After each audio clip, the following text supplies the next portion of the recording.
enfant de roi, armée royale, ta descendance est innombrable, un océan de grains de sable par ta splendeur.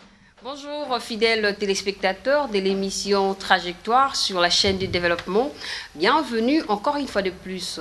Femmes travailleuses face à la planification familiale, c'est donc les thèmes que nous aurons à discuter avec une femme brave, jadis présentatrice des émissions à la RTNC2, éducatrice dans le domaine de la planification familiale à travers le média. Depuis 1987 aussi, elle est donc productrice, réalisatrice des émissions sanitaires et aussi cadre à la RTNC2 Développement. Il s'agit de Madame Elali Youma, c'est ça. Avec elle que nous aurons à discuter sur ce thème qui est donc la planification familiale. Bonjour Maman Youma, encore une fois de plus. Bonjour Fanny. Comment vous allez? Le travail, ça évolue? Oh ouais, merci beaucoup. Ça va très bien. Je suis vraiment très ravie que vous ayez pris soin de m'inviter à votre émission, et ça prouve que la jeunesse a encore besoin de l'expérience de nous, leurs aînés. Très important. Et je crois que ça va de temps en temps, ça va nous encourager et nous donner même la force de pouvoir encore espérer à vivre, parce que quand on grandit, on a souvent l'impression qu'on est un peu relégué au second plan, on n'a plus quelque chose à apporter dans la vie de la communauté. Mais quand la jeunesse commence à vous cibler, ne vous abandonne pas, vous invite à apporter un plus dans ce qu'elle fait, ça nous encourage. Très bien, merci. Nous avons l'honneur également de vous recevoir ce matin dans Trajectoire. Alors, vous avez vécu depuis très longtemps à la RTNC2. Dites-nous un peu, est-ce qu'il y a une différence entre la RTNC2 d'hier et celle d'aujourd'hui, qui est le développement? Oui, nous avons eu l'avantage, ou parfois les désavantages, de vivre beaucoup de situations dans cette maison, la RTNC2. Quand nous avons été engagés, évidemment, on était bien équipés. Et c'était l'époque de la Ratelisco, l'époque de la RENAPEC d'ailleurs. Vraiment,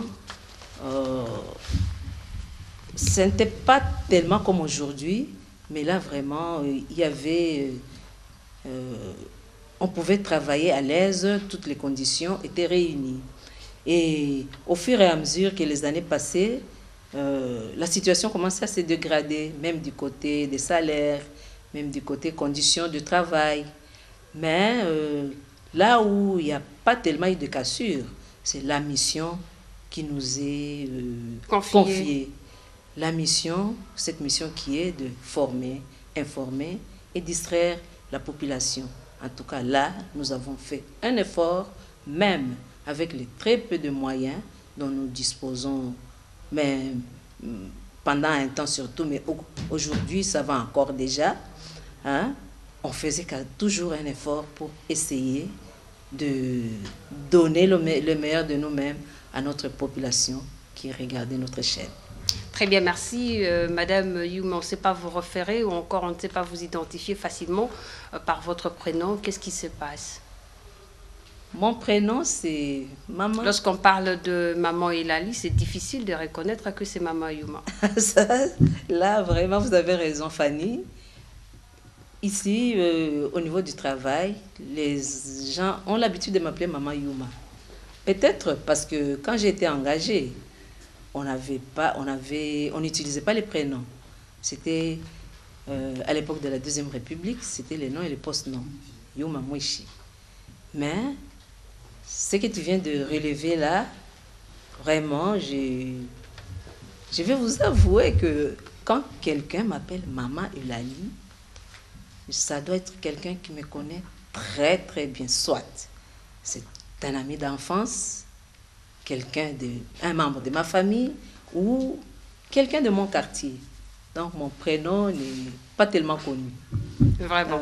Alors, je l'ai dit tantôt, je l'ai dit au départ, que vous êtes une femme brave. Alors, dites-nous, quel est le secret de votre bravoure ou encore de votre détermination?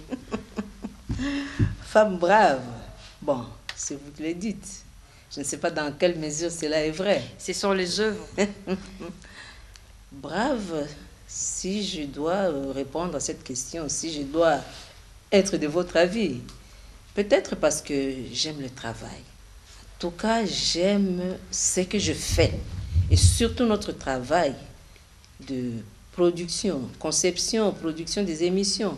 Il faut aimer ce qu'on fait. Quand on ne l'aime pas, on ne peut pas donner le meilleur de soi-même. Parce qu'il y a beaucoup de difficultés que nous rencontrons pour pouvoir faire la récolte, collecter les informations, les traiter, tournage, tout ça. Hein, je ne vous apprends rien. Vraiment, il faut aimer ce travail pour pouvoir faire ce qu'il faut, ce qu'on vous demande réellement de faire. Ça, c'est de un. Et souvent, j'encourage même la jeunesse à aimer le travail. Si vous n'aimez pas le travail, si vous ne faites pas ce que vous aimez, faites un effort d'aimer ce que vous êtes en train de faire. Parce qu'à un certain moment de la vie d'une personne, on l'identifie par rapport à ce qu'il fait comme travail. Prenons l'exemple, même dans nos quartiers. Qu'est-ce qu'on dit? Maman n'a tekango banakwan. C'est ce qu'elle fait comme travail. Maman n'a tongaka. C'est ce qu'elle fait comme travail. Donc, le travail libère l'homme. C'est le travail qui fait l'homme, qui le rend heureux, responsable et oui. autres. Alors, depuis quelle année avez-vous cessé de présenter des émissions et quelle a été la raison de cette interruption? Bon, l'année, je ne peux plus m'en souvenir, mais je sais que c'est depuis une époque où, quand j'ai commencé à assumer les responsabilités, on avait un sous-directeur qui est décédé malheureusement, mais avant de décéder, il est tombé malade pendant un bon bout de temps et j'étais obligée d'assumer son intérim. Je me suis trouvée là en train d'encadrer un bon nombre de jeunes, des collaborateurs qui venaient, des nouveaux engagés. Et alors, je me suis moi-même vue dans l'obligation. J'étais dans l'obligation de céder certaines. Mais c'était quand même dans votre vision? Oui. Parce qu'il faut propulser les jeunes. J'avais senti surtout, la jeunesse aime la télévision. Parce qu'au début, nous faisions la co-présentation. Alors, j'ai essayé de voir si je voyais que la personne était devenue capable de voler de ses propres ailes. J'ai abandonné et c'est ce que j'ai fait avec beaucoup d'entre vous ici. J'ai abandonné les émissions et j'ai préféré peut-être réaliser au lieu de continuer à nous disputer les... Très bien, nous allons y revenir. Alors, vous êtes éducatrice dans le domaine de la planification familiale, oui. À travers les médias. Oui. Et d'où vous est venu ces goûts? Bon. Et quelle a été la circonstance? Peut-être la circonstance. Quand j'ai été engagée ici, l'émission qu'on m'a donnée, c'était la production, la présentation et la réalisation des émissions sanitaires en français. Et plus tard, quand on a introduit les émissions dans les langues nationales, on m'a confié aussi la production de toutes ces émissions dans les 4 langues nationales. Moi, je présentais l'émission sanitaire en français et en swahili. Et ça doit être en 1987 où le projet national des naissances désirables avait organisé un séminaire de formation pour les journalistes, afin de nous donner des outils pour pouvoir bien rendre, bien former, informer, éduquer la masse sur la planification familiale à travers les médias. Alors, c'est à ce moment-là que j'ai pris goût à ça, surtout que j'ai compris que la planification familiale, c'était vraiment un facteur de développement. Quand les naissances ne sont pas planifiées, c'est vraiment le désordre dans les familles et les communautés, même le pays. Et surtout, la non-pratique de la planification familiale a des conséquences néfastes sur la santé de la femme. Très bien, merci. Et pas seulement la femme, même du nouveau-né et de l'enfant, moins de 5 ans. Tous sont visés par... Voilà, la conséquence en question. oui. Alors, Maman Yuma, quelle est en fait la vraie définition de la planification familiale, concrètement? La planification familiale, qu'est-ce qu'on peut dire? Nous devons peut-être, là je dois définir d'une façon simple, parce que même dans nos émissions, ce sont des émissions de vulgarisation, hein, où tout le monde doit comprendre dans des termes simples ce que nous sommes en train d'expliquer. Tout à fait, très important. Oui. La planification, c'est un ensemble de pratiques qui visent à donner au couple et aux hommes et femmes, tous en âge de procréer, les moyens en vue d'éviter les grossesses non désirées et aussi d'avoir des enfants, le nombre voulu et au moment voulu. Donc la venue d'un enfant ne doit pas être un hasard. Non. Tout à fait. Mais les hasards n'existent pas, Maman Yuma. Mais oui, il y a des gens, il y a des familles où les enfants viennent comme ça. Il y a des imprévus aussi qui peuvent arriver dans la planification. Non, quand on planifie, il n'y a pas d'imprévu. On va arriver. Quand on planifie, non. On décide, cette année, je dois avoir un enfant. Et quand on a pris cette décision-là, je crois, tous les préalables ont été pris en compte. On doit penser à son éducation, on doit penser à son alimentation, son habillement et même ses moments de loisirs. Hein? Nous sommes des intellectuels, nous devons quand même comprendre que le loisir, c'est très important dans la vie d'un homme. Il n'y a pas qu'à manger et à s'habiller. Je ne vous ai pas coupé la parole. Vous avez suscité un élément très important. Cela m'a incité à poser la question de savoir, est-ce que vous, dans vos réunions, dans vos campagnes plutôt, est-ce que vous sensibilisez les parents à se dialoguer à tout moment, puisque la planification familiale nécessite un dialogue permanent entre parents et enfants. Les deux couples d'abord. Oui, mais oui. Parce que le couple doit marcher en harmonie. Parce que le père lui-même ne peut pas avoir un enfant, et vice-versa. Ils doivent s'entendre, et le père et la mère. C'est une décision qu'ils doivent prendre les deux à la fois. Et même pour pratiquer une méthode, on exige la présence de les deux partenaires. On va expliquer dans les centres où on fournit les méthodes contraceptives, on explique toutes les méthodes, les différentes méthodes, les avantages et les inconvénients de chaque méthode, et ce sont les deux qui vont choisir la méthode qu'ils voient qui va les convenir le mieux. Quel a été votre champ de bataille, Maman Yuma, dans ce travail de planification familiale en tant qu'éducatrice à travers les médias? C'était d'abord de arracher l'implication de l'homme. Parce que souvent, l'homme pensait que la planification familiale, c'était seulement l'affaire de la femme. Or que l'homme aussi, en tant que chef de famille, devrait s'impliquer. C'est entre l'homme et la femme que la décision de la venue au monde d'un enfant doit être prise. Ça, c'est de un. Et puis, quand la famille est planifiée, l'homme aussi en bénéficie, puisqu'il aura l'occasion aussi de faire des économies.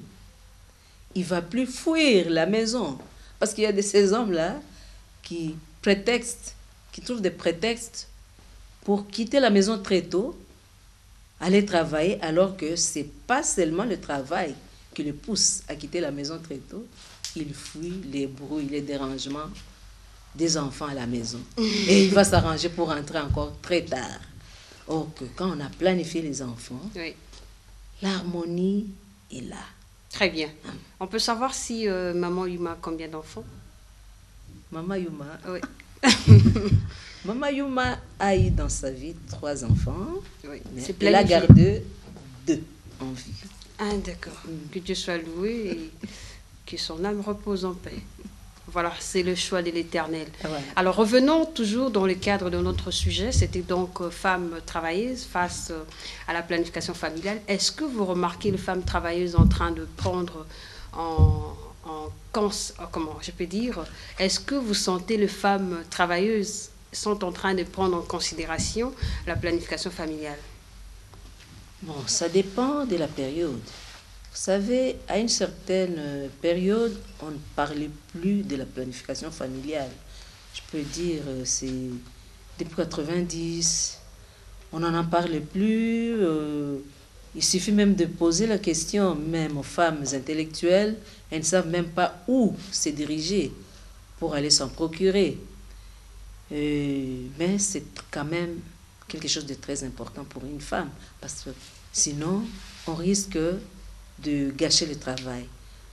On sera toujours absente du travail, la femme sera toujours absente du travail à cause des accouchements non nombreux, hein, des naissances trop nombreuses, trop rapprochées, qui vont encore mettre en péril même sa santé et sa vie. Elle ne pourra pas être efficace, hein, donner le rendement qu'il faut au niveau du travail. Et ce sont ces genres de comportements, de situations qui poussent nos collègues hommes à en profiter pour nous priver de nos droits au travail. Oh, moi, je ne peux pas engager une femme parce qu'elles sont tout le temps absentes avec les maternités. La maternité au travail, c'est un droit parce que la femme doit faire jouer de son droit. C'est un droit social, mais elle doit respecter les intervalles. Mais quelle est la méthode simple à aider les femmes travailleuses, n'est-ce pas, à mettre en exergue? Il n'y a pas de méthode simple, il n'y a pas de méthode sûre, il n'y a pas de méthode efficace. Toutes ces méthodes sont efficaces. C'est question de se rendre sur place, sur le lieu. On va vous expliquer les différentes méthodes qui existent et à vous de faire le choix selon la méthode qui vous convient le mieux et de préférence avec le partenaire. Voilà, le thème que nous sommes en train d'élaborer ensemble avec vous ne concerne pas seulement les femmes travailleuses. On peut aussi mettre l'accent aux femmes ménagères. Et aussi sont impliquées. Certainement, oui, absolument. Une femme qui ne planifie pas ses naissances, une femme qui accouche chaque année, ne peut pas être en bonne santé. Et quand la maman n'est pas en bonne santé, vous imaginez une famille où la mère est tout le temps malade. Est-ce que le mari aura un bon moral? Est-ce que les enfants seront bien élevés, les enfants? Donc, une famille, quand la maman est malade, mais c'est toute la famille qui est malade. Là, je ne vous apprends rien, Fanny. La mère doit être en bonne santé. Et pour que la mère puisse rester en bonne santé, pour que la maternité ne puisse pas affecter la santé de la femme doit accoucher pas trop de façon précoce. Les accouchements précoces, c'est avant 20 ans. On conseille vraiment à la femme d'accoucher à partir de 20 ans. Et quand elle va commencer à accoucher, elle doit espacer de 3 ans. Très bien, merci. Nous allons finir avec cette question de savoir comment vous êtes en train de travailler dans le cadre de la réalisation, production des émissions sanitaires. Dites-nous, ça évolue avec ces nouveaux changements de la RTNC de développement? Oui, je vois, nous avons 2 émissions qui sont produites régulièrement ici. Il y a Santé Plus avec Nancy. Vous êtes là pour apprécier les résultats de son travail. Il y a Popol qui fait Allô Docteur, qui passe en direct, où les téléspectateurs interviennent. Et je sais que, en tout cas, ces deux producteurs sont à la hauteur de ce qu'ils font comme travail. Une minute avant de chuter, Retour à la Terre, ça veut dire quoi? Retour à la Terre. C'est l'une de vos émissions. C'est une émission qui existait dans le temps et qu'on a essayé de ressusciter. Retour à la Terre, c'est-à-dire retour, on aimerait rappeler à la population congolaise de ne pas oublier le travail de la terre. C'est la terre qui nourrit les familles. C'est la terre qui nourrit la communauté, qui nourrit la population congolaise. La terre dans le sens de l'agriculture. L'agriculture, il y a la culture et l'élevage. Très bien, merci. Je ne comprenais pas bien en tout cas. Voilà la conception de ces thèmes ou encore de cette émission. Mais de toutes les façons, donner un message à toutes les femmes travailleuses qui vous suivent à la RTNC2 pour clôturer cette émission d'aujourd'hui. Bon, qu'est-ce que je peux dire à toutes les femmes de la RTNC2 qui me suivent en ce moment? Non, à toutes les femmes de la RTNC, de la RDC plutôt, RDC, qui vous suivent à la RTNC de développement. Donc, toutes les femmes de la RDC, la République démocratique du Congo. Qu'est-ce que je vais dire à ces femmes? La planification familiale et à la femme, c'est que le vaccin est à l'enfant. La femme doit planifier ses naissances. Sinon, même si c'est une femme travailleuse, d'ailleurs, souvent, toutes les femmes sont travailleuses, même celles qui restent à la maison. Elle fait son travail. C'est en planifiant les naissances que la femme parvient à rendre le meilleur d'elle-même, que la femme parvient à conserver sa santé et à participer activement au développement du pays. Merci Maman Yuma de nous être utile dans cette émission Trajectoire qui vous reçoit aujourd'hui. Bonne chance et bonne continuité de travail. De m'avoir associé à votre émission, vraiment, je suis très très flattée. Je crois que ça ne sera pas la dernière fois. Vous l'avez dit. Merci. Alors, je vous souhaite bien de bonnes choses et bon travail également. Chers téléspectateurs, c'est par ici que nous mettons un terme à cette émission Trajectoire d'aujourd'hui.